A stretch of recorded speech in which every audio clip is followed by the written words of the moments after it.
ভাবুন তো, আমেরিকার ছোট্ট একটা শহর, যেখানে বছরের পর বছর ধরে একটা অদ্ভুত একটানা শব্দ সেখানকার বাসিন্দাদের জীবনটাকে একেবারে অস্থির করে তুলেছে। তো চলুন, আজকের এই পর্বে আমরা ঠিক সেই রহস্যময় টাউস হামের গভীরে ঢোকার চেষ্টা করি। এই যে টাউস হামের যন্ত্রণা, এটা ঠিক কেমন শুনলে অবাক হতে হয়। একজন ভুক্তভোগী ঠিক কি বলছেন দেখুন।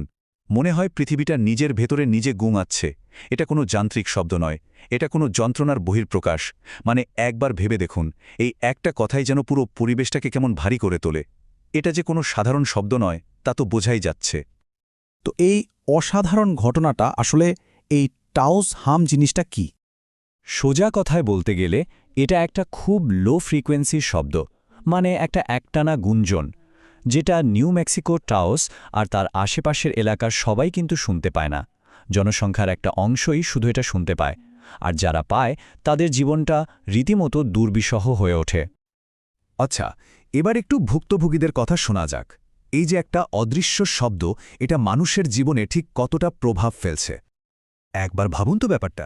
এই শব্দটা কিন্তু শুধু একটা সাধারণ গুঞ্জন নয়, এটা মানুষের মনস্তত্ত্বের এত গভীরে গিয়ে আঘাত করে। যেমন একজন তরুণ বাসিন্দা বলছেন, আমি যখন ঘুমানোর চেষ্টা করি তখন মনে হয় আমার মাথার ভেতর কেউ একজন একটানা একটা নাম ধরে ডেকে যাচ্ছে। কি সাংঘাতিক! মানে এটা কতটা ব্যক্তিগত আর যন্ত্রণার, এই একটা কথা থেকেই পরিষ্কার বোঝা যায়। আর এখানেই রহস্যটা কিন্তু আরও জমে ওঠে। একদিকে ডাক্তাররা বলছেন এটা টিনিটাস, মানে সমস্যাটা রোগীর কানের ভেতরে, কিন্তু অন্যদিকে ভুক্তভোগীরা কি দেখছেন? তারা দেখছেন শহর থেকে মাত্র 10 মাইল দূরে গেলেই শব্দটা একেবারে হাওয়া। তাহলে কি শহর ছাড়লেই কানও ভালো হয়ে যায়? এই প্রশ্নটাই কিন্তু চিকিৎসা বিজ্ঞান আর বাস্তবতার মধ্যে একটা বিশাল দেওয়াল তুলে দিয়েছে। ওয়াও, কি সাংঘাতিক একটা উপমা, তাই না? একজন ক্যাফে ওয়েটার বলছেন পর্যটকরা এসে বলে কি শান্ত জায়গা, আমি হাসি। তারা জানে না যে এই প্রশান্তির আড়ালে একটা অদৃশ্য করাত সারাক্ষণ আমাদের মস্তিষ্ককে চিরে ফেলছে। মানে বাইরে থেকে দেখলে একদম শান্ত একটা শহর, অথচ এর বাসিন্দাদের ভেতরে ভেতরে চলছে এক নীরব চিৎকার। এই অদৃশ্য করাতটা যেন তাদের সব শান্তি কেড়ে নিয়েছে, যেটা বাইরের কেউ বুঝতেই পারছে না। তো মানুষের কষ্ট যখন চরমে, তখন তো কর্তৃপক্ষ নড়েচড়ে বসবেই। শুরু হলো তদন্ত, কিন্তু এই বৈজ্ঞানিক উৎসের সন্ধান করতে গিয়েই জন্ম নিল এক নতুন ধাঁধা। তদন্তকারীরা প্রথমে এটার একটা সায়েন্টিফিক পরিচয় দিলেন, বললেন এটা একটা লো ফ্রিকোয়েন্সি সাউন্ড। আচ্ছা, বেশ, কিন্তু এটাই কি সব? আর ঠিক এখানেই আসল প্যাচটা। একজন সরকারি তদন্তকারী বলছেন, আমাদের হাই সেন্সিটিভ মাইক্রোফোনগুলো কিচ্ছু রেকর্ড করতে পারছে না, অথচ আপনারা ঠিকই অস্থির হয়ে পড়ছেন। ভাবা যায়, যে শব্দে মানুষ পাগল হয়ে যাচ্ছে সেই শব্দ বিশ্বের সেরা সব যন্ত্রেও ধরা পড়ছে না।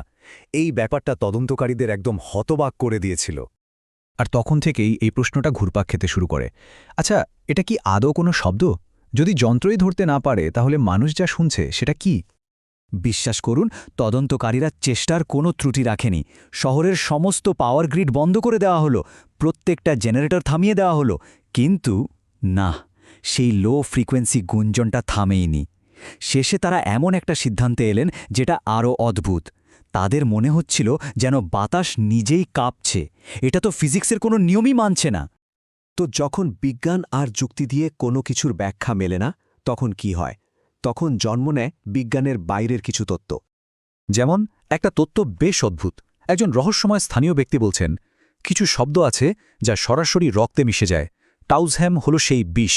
এটা আপনার হৃৎপিণ্ডের ছন্দ বদলে দেয়। মানে ভাবুন একবার, শব্দটা নাকি কানের মধ্যে দিয়ে নয়, সরাসরি রক্তে মিশে যায়, একটা বিষের মতো, যেটা হার্টবিট পর্যন্ত বদলে দিতে পারে। আরেকটা থিওরি আবার বেশ কাব্যিক, বলতে পারেন পৌরাণিক। একজন পুরনো বাসিন্দা বলছেন, এই শব্দ কোনো মেশিন থেকে আসছে না, এটি আসছে এই মাটির গভীর তৃষ্ণা থেকে। মানে এই শব্দের উৎস কোনো যন্ত্র নয়, বরং এই প্রাচীন মাটি, এই মাটিরই কোনো অতৃপ্তি বা তৃষ্ণা থেকে এই শব্দের জন্ম, যেন মাটি নিজেই কাঁদছে। কিন্তু এত সব তত্ত্বের পরেও শেষে অপেক্ষা করছিল একটা চূড়ান্ত আর সত্যি বলতে বেশ ভয়ঙ্কর একটা উপলব্ধি। এই শব্দ থেকে বাঁচার জন্য একজন বাসিন্দা তো একেবারে মরিয়া হয়ে উঠেছিলেন।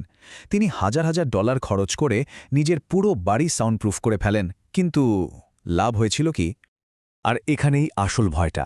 তিনি কি বলছেন শুনুন, এটা বেকার ছিল। শব্দটা বাতাস দিয়ে আসে না, এটা আসে মাটি দিয়ে, দেয়াল দিয়ে, আমার পায়ের তলা দিয়ে। কি সাংঘাতিক! মানে এই শব্দ কোনো সাধারণ শব্দের মতো বাতাস দিয়ে আসে না। এটা মাটি, দেয়াল, এমনকি পায়ের তলা দিয়েও শরীরে ঢুকে পড়ে। পালানোর কোনো রাস্তাই খোলা নেই। আর এরপরেই আসে সেই চূড়ান্ত, সেই শেষ উপলব্ধিটা। সেই শব্দ এখন আমার নিজের শরীরের ভেতরেই প্রতিধ্বনিত হচ্ছে। যে শব্দ থেকে বাঁচার জন্য এত কিছু করা, সেটা আসলে বাইরে কোথাও নেই। ওটা এখন শরীরের ভেতরেই তৈরি হচ্ছে। যন্ত্রণাটা আর বাইরের নয়, পুরোপুরি ভেতরের। আর এখানেই আমাদের এই বিশ্লেষণ শেষ হচ্ছে একটা প্রশ্ন দিয়ে, যে শব্দ আপনার ভেতরেই রয়েছে তার থেকে পালাবেন কিভাবে? এই অমীমাংসিত রহস্যটা আজও টাউসের বাতাসে ঘুরে বেড়াচ্ছে, কোনো উত্তর ছাড়াই।